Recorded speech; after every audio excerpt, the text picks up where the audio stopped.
বেগম রোকেয়া বিশ্ববিদ্যালয়ের গণিত বিভাগের 2018-19 শিক্ষাবর্ষের শিক্ষার্থী সুরাইয়া ইয়াসমিন ঐশী 2024 সালে ছাত্রলীগের বেরবি শাখার সাংগঠনিক সম্পাদক পদে মনোনীত হন। অভিযোগ উঠেছে, শিক্ষার্থীদের বৈষম্য বিরোধী আন্দোলন দমাতে শুরু থেকেই ছাত্রলীগের সঙ্গে প্রথম সারিতে ছিলেন ঐশী। 16 জুলাই আবু সাইদ হত্যাকাণ্ডের পর গা ঢাকা দেন। তবে গত বছরের 2 ডিসেম্বর অনুষ্ঠিত গণিত বিভাগের মাস্টার্স প্রথম সেমিস্টারের মিড টার্ম পরীক্ষায় অংশ না নিয়েও ফলাফলে উত্তীর্ণ দেখানো হয় তাকে। এ ঘটনায় ক্ষুব্ধ পুরো ক্যাম্পাস।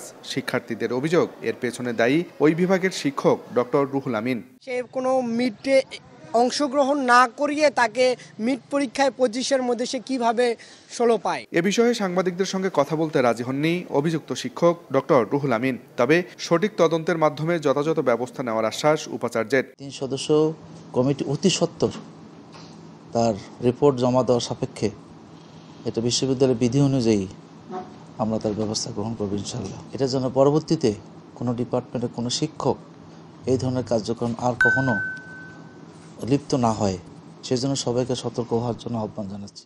এরই মধ্যে অভিযুক্ত শিক্ষক অধ্যাপক মোহাম্মদ রুহুল আমিনকে অর্থ ও হিসাব দপ্তরের পরিচালক পদ থেকে অব্যাহতি দিয়েছে বিশ্ববিদ্যালয় কর্তৃপক্ষ।